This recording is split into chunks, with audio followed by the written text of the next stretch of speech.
నమస్తే, నేను మీ రేవంత్ చలమల. చాలా రోజులైతుంది మార్కెట్ అనాలిసిస్ ఇచ్చి కూడా.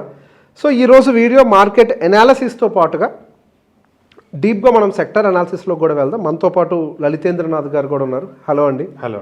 So first basic market analysis ఫండమెంటల్గా ఎలా ఉంది అన్న దాని గురించి, ఇప్పుడు కరెంట్ సిచ్యువేషన్ గురించి ఒకసారి అడ్రస్ చేస్తాను.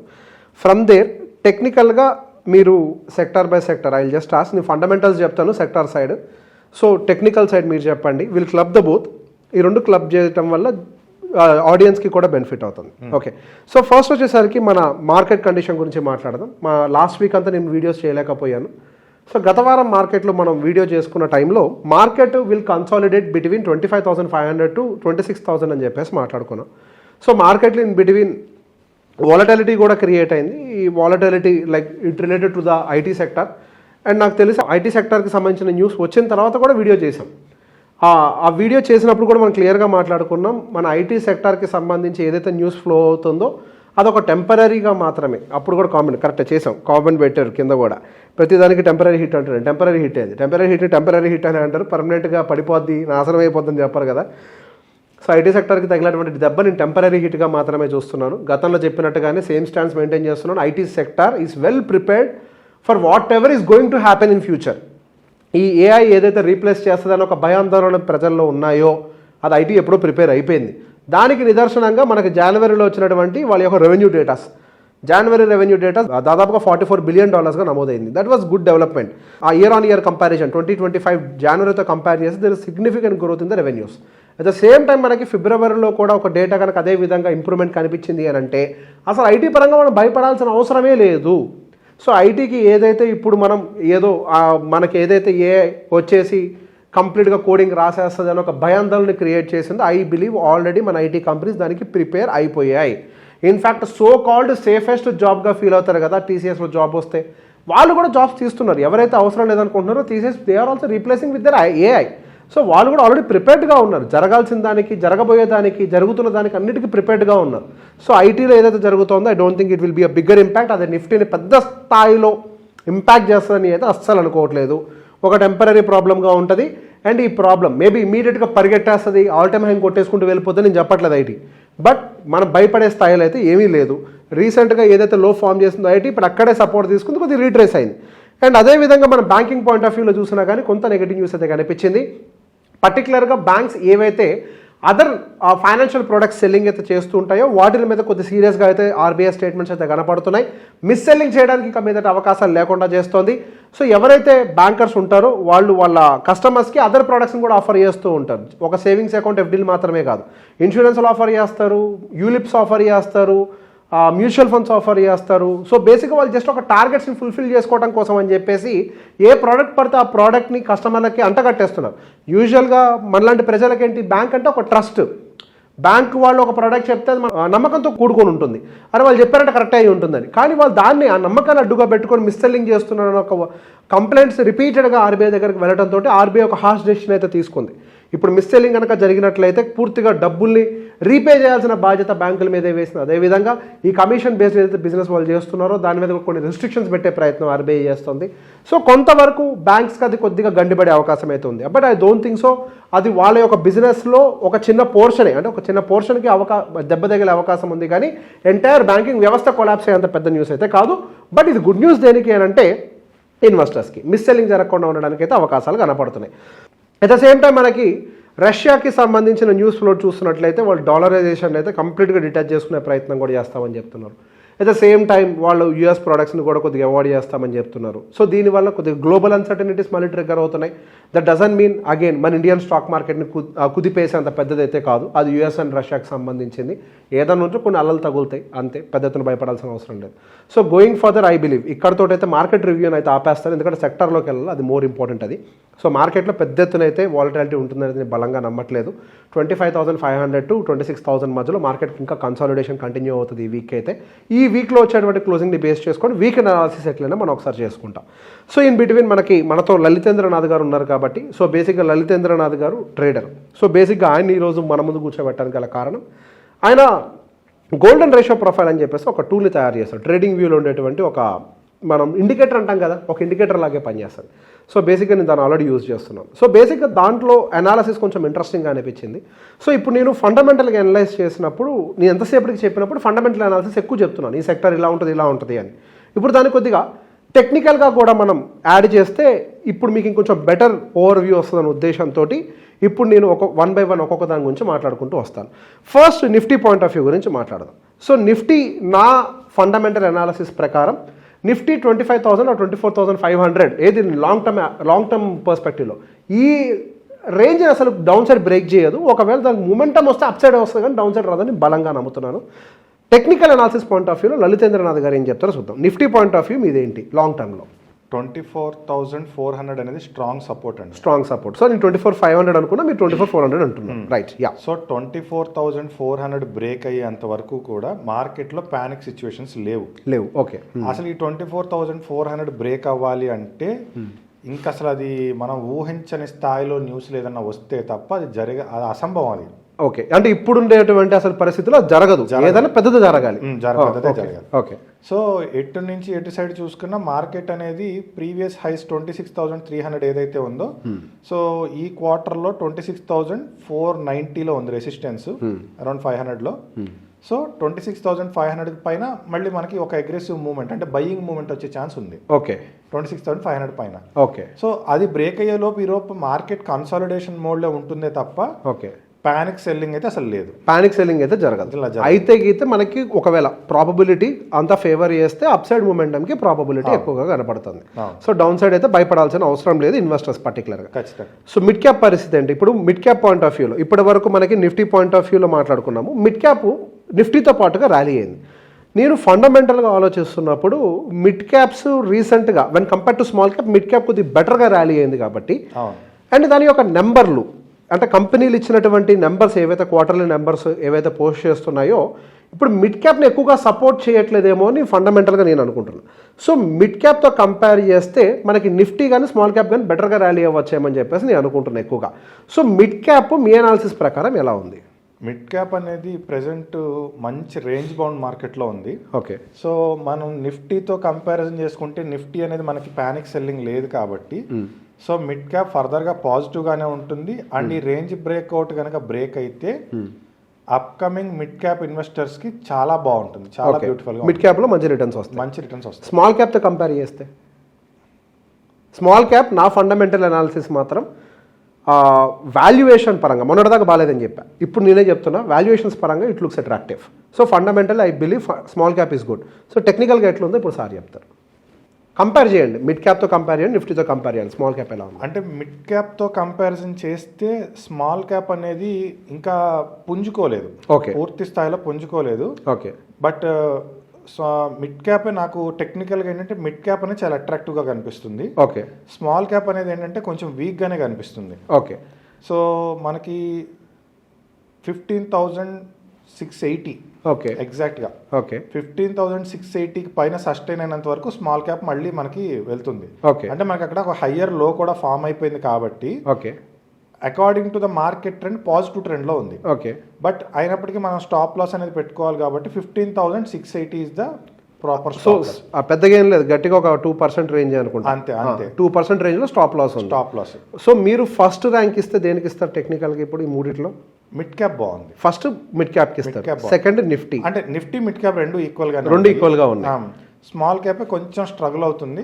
ఓకే. ఎలాగో నిఫ్టీ లాగితే స్మాల్ క్యాప్ ఎంతో కొంత రికవర్ అయిపోతుంది కాబట్టి ఓకే అక్కడి నుంచి మనం స్మాల్ క్యాప్ కూడా ఇన్వెస్ట్ చేసుకోవాలి. సో మీరు పెట్టుకునే ర్యాంకింగ్ లో first mid cap and Nifty equal గా మూవ్ అవుతుంది, దాని తర్వాత స్మాల్ క్యాప్ మూవ్ అవుతుంది. ఓకే. ఇది మీరు పెట్టుకునే ఒక medium to long term analogy.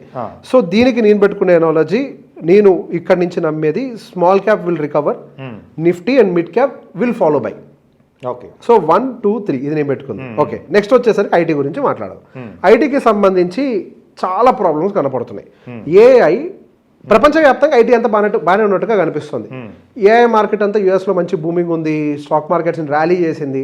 మన గత 3 సంవత్సరాలు 4 సంవత్సరాల నుంచి ఇండియన్ ఐటీ సెక్టర్ బాగా సఫర్ అవుతుంది. It is really very bad situation. అసలు మొన్న వచ్చినటువంటి న్యూస్కి అయితే మళ్ళీ ఐటీ కిందకు పడిపోయింది. ఐ బిలీవ్ ఆల్మోస్ట్ 28% డౌన్లో ఉన్నట్టుంది. దాని యొక్క ప్రీవియస్ ఆల్ టైమ్ హై నుంచి 28-30% డౌన్లో పడిపోయి ఉంది. ఫండమెంటల్గా చూస్తూ ఓకే ఐటీ యొక్క నెంబర్స్ మనం గమనిస్తే 4% రేంజ్లో లార్జ్ అయితే ఇస్తున్నాయి, పెద్ద అయితే పోస్ట్ చేయట్లేదు. బట్ ఎనాలజీ నేను అనుకోవటము రానున్న ఐటీ ఫండమెంటల్గా కూడా స్ట్రాంగ్ అవకాశాలు ఉంటాయి. మన ఇండియన్ స్ట్రక్చర్ ఇప్పుడు దాని యొక్క ఎగ్జిస్టింగ్ సిస్టమ్ ఇస్తున్నాయి.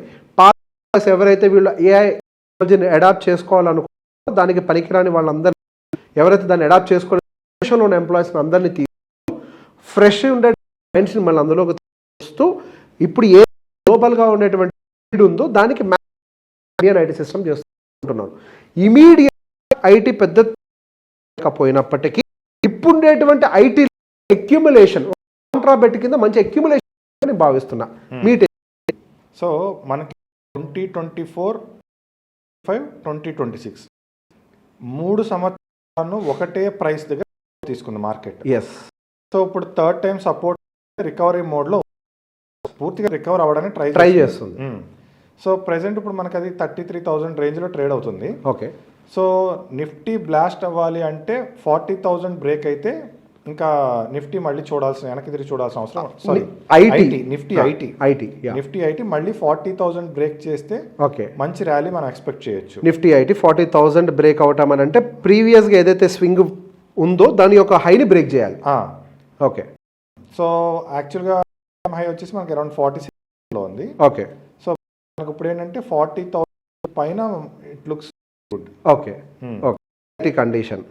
So health care and okay health care అంటే ఇట్ ఈస్ మరి చాలా thin line. So when it comes to the segment, so health combination of pharma, hospitals. ఇప్పుడు ప్రీవియస్గా కంపేర్ చేస్తే ఇప్పుడు మోర్ ఎవాల్వ్డ్. ఒకప్పుడు మనకి హాస్పిటల్ గురించి మాట్లాడారు, అందులో హాస్పిటల్స్ సెంటర్స్ వచ్చాయి. Health care segment pack growth స్టోరీకి ప్రాబబిలిటీ ఉంటుందని గమనిస్తున్నాను. ఇప్పుడు మనం పేషెంట్ రేషియో చెక్ చేసినప్పుడు when compare to the average ఇండియాలో బెడ్ పేషెంట్ రేషియో చాలా తక్కువ. అంటే we have a probability increasing more. So health segment అనేది అంటే హాస్పిటల్ సెగ్మెంట్స్ అనేవి మోర్ నెంబర్ ఆఫ్ బెడ్స్ని యాడ్ చేసుకుంటూ ఇంకా ముందరికి వెళ్ళటానికి ప్రాబబిలిటీ ఉందనేది బలంగా నమ్ముతుంది. అట్ ద సేమ్ టైం ఒక మనిషి జీవితంలో మనము ఎఫ్ఎంసీజీ గూడ్స్ మీద పెట్టేటువంటి ఖర్చు ఎంతైతే ఉంటుందో ప్రతి మనిషి ఇంట్లో పెడుతున్నాడు నేను చెప్పట్లేదు, బట్ ఎవరైతే అవసరం ఉంటుంది మన యావరేజ్ డేటా తీస్తాం కదా, యావరేజ్ డేటా ప్రకారం 5.5% of their monthly income is going to the hospitals, health care segment. It could be medicine, it could be diagnostics, it could be hospitals. So ఇది ఇంకా ఫాస్ట్గా పెరిగే అవకాశాలు కూడా ఉన్నాయి. బికాస్ ఇప్పుడు ఇన్సూరెన్స్ సెగ్మెంట్ కూడా బాగా ఎవాల్వ్ అవుతుంది. People are taking more insurances and దాంతోపాటుగా డిమాండ్ కూడా ఉంది. అంటే ఎక్కువ బెడ్స్ యాడ్ చేయాల్సిన అవసరం ఉంది. More people need more beds. So going further hospital segment ఇంకా అంటే health care as a pack, ఒక ఫార్మాసిటికల్ అనే కాదు, health care as a pack ఇక్కడ నుంచి బెటర్గా పర్ఫామ్ చేయడానికి అవకాశాలు ఉన్నాయి అనేది నా అనాలిసిస్. ఫండమెంటల్గా టెక్నికల్గా మీదేంటి?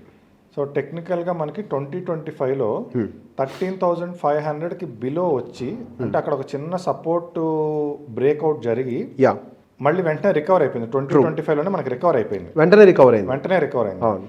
సో అది ఇప్పుడు ప్రెసెంట్ మేజర్ స్ట్రాంగ్ సపోర్ట్ ఉంది హెల్త్ సెక్టర్కి. ఆ ప్రైస్ యాక్షన్ అనేది అక్కడ హెడ్ అండ్ షోల్డర్ ఫామ్ అయింది. సో ఇప్పుడు ప్రెసెంట్ మనకి above 15,000 health sector lookings very good. Accumulation zone, perfect accumulation zone. Okay. Next వచ్చేసరికి ఆటో సెక్టర్. ఇక ఆటో సెక్టర్ గురించి మనం మాట్లాడిన అవసరం లేదు. మనకి మార్కెట్లో హీరో ఇప్పుడు ఎవరంటే మా ఆటో సెగ్మెంటే. కంటిన్యూస్గా మంచి రిజల్ట్స్ని పోస్ట్ చేస్తుంది, బయింగ్ వాల్యూమ్ పెరుగుతుంది, అటు స్టాక్స్ పరంగా కనపడుతుంది, ఇండెక్స్ లెవెల్లో కనపడుతుంది, రియల్ మార్కెట్లో కూడా ఆటోమొబైల్ సెక్టర్ అద్భుతంగా పర్ఫామ్ చేస్తుంది. అండ్ గోయింగ్ ఫర్దర్ కూడా మన Indian automobile sector more number of ఎక్స్పోర్ట్స్ని ఇప్పుడు వన్ ఆఫ్ ద గుడ్ ఎక్స్పోర్టర్గా మనం ఇండియన్ మార్కెట్ సెక్టర్ కనపడుతుంది ఆటోలో. At the same time going further మన ఇండియన్ ఆటో ఎక్కువ ఎక్స్పోర్ట్స్ కూడా చేసే అవకాశాలు ఉన్నాయి. ఎట్ ద సేమ్ టైం మన ఇండియన్ గవర్నమెంట్ కూడా మన ఇండియాలో నుంచి మ్యానుఫ్యాక్చర్ గూడ్స్ని బెటర్గా ఎక్స్పోర్ట్ చేయాలి అని కూడా దానికి ప్రయత్నం జరుగుతుంది విపరీతంగా. సో ఏదైతే గవర్నమెంట్ ఇనిషియేటివ్ ఉందో మోర్ నెంబర్ ఆఫ్ ఎక్స్పోర్ట్స్ మనం చేయాలి, పర్టికులర్గా ఇండియాలో మ్యానుఫ్యాక్చర్ చేసినవి అనేవి. ఎట్ ద సేమ్ టైం ఇండియాలో కూడా డిమాండ్ బాగా పెరుగుతోంది. ఎట్ ద సేమ్ టైం ఇండియాలో ఉండేటువంటి ప్రజల దగ్గర కూడా డబ్బులు ఎక్కువగా ఉన్నట్లయితే వాళ్ళు ఎక్కువ వెహికల్స్ కూడా కొనగలుగుతారు. సో ఓవరాల్గా చూస్తే నాకు ఇండియాలో ఆటోమొబైల్ సెక్టార్ బాగా ఫ్లరిష్గానే కనపడుతుంది. ఎస్, ఇప్పుడు బాగా పెరిగి ఆల్ టైమ్ హైస్లో ఉన్నప్పటికీ ఇంకా పైకి వెళ్తుంది అన్న నమ్మకం నాకుంది. మీ టేక్ ఏంటి? ఇది ఆల్రెడీ మనకి 2024లో సపోర్ట్ బ్రేక్ అయ్యి ఆ సపోర్ట్ని 2025లో రికవర్ చేసేసింది. ఓకే. సో 2025 ఆగస్ట్లోనే మనకు ఒక మంచి బ్రేక్అవుట్ వచ్చింది. ఓకే. అక్కడి నుంచి ఆల్మోస్ట్ అది 25,000 నుంచి 29,000 దాకా కూడా వెళ్ళింది. ఓకే. సో ఇది మీరు చెప్పినట్టు ఏంటంటే స్టిల్ బుల్ రన్ లోనే ఉంది. బుల్ రన్ లోనే ఉంది. ఇంకా కిందకి రావట్లేదు. ఈవెన్ కరెక్షన్ జోన్ గానీ రేంజ్ బౌండ్ లో గానీ కూడా లేదు అది. ఓకే. బుల్ రన్ లోనే ఉంది. ఓకే. సో ఇంకా ఇది ఇంటాక్ట్ బుల్ రన్ లో. గత బుల్ రన్ ని కంటిన్యూ చేస్తాం. The same view continues with the manufacturing industry. Of course auto plays one of the major role in the manufacturing as a pack. So మనకి ఇండియాలో ఉండేటువంటి manufacturing and infrastructure మీద government focus ఇంకా continue చేస్తూనే ఉంది. So as an manufacturing and infrastructure as the both going further మన ఇండియాలో ఈ గ్రోత్ స్టోరీ కంటిన్యూ అవుతుంది నాకు యాంటిసిపేషన్ నాకు స్ట్రాంగ్గా కనపడుతుంది. మనకి లాస్ట్ 2-3 సంవత్సరాల్లో ఈ మ్యానుఫ్యాక్చరింగ్ అండ్ ఇన్ఫ్రాస్ట్రక్చర్ బాగా ర్యాలీ అయినప్పటికీ ఈ ర్యాలీ రానున్న సంవత్సరాల్లో కూడా కంటిన్యూ అవుతుంది అనే నమ్మకం నాకుంది. టెక్నికల్గా మీ వ్యూ ఏంటి? మ్యానుఫ్యాక్చరింగ్ అనేది సేమ్ ఆటో సెక్టర్ లానే సేమ్ సిమిలర్ ప్యాటర్న్ ఉంది. సో ఆబ్వియస్లీ ఇది కూడా మనకి మంచి బుల్ రన్ లోనే ఉంది. సో అది ఇంకా బుల్ రన్ ఫేజ్ ని బ్రేక్ చేయలేదు. రైట్. ఓకే.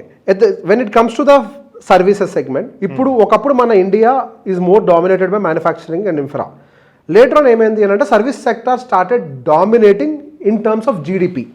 ఇప్పుడు 60% of the GDP is contributed by the service sectors which is having high weightages from the banks as well as the ITs followed by power. ఇవన్నీ కూడా మనకి high weightages carry చేస్తూ ఉంటాయి particular service సెక్టార్లో. So banks గత సంవత్సరాల్లో పెద్ద ఎత్తున పర్ఫామ్ చేయలేదు ఇండెక్స్ లెవెల్లో చూసినా కానీ. ఐటీ సెక్టార్ పర్ఫార్మెన్స్ లేదు.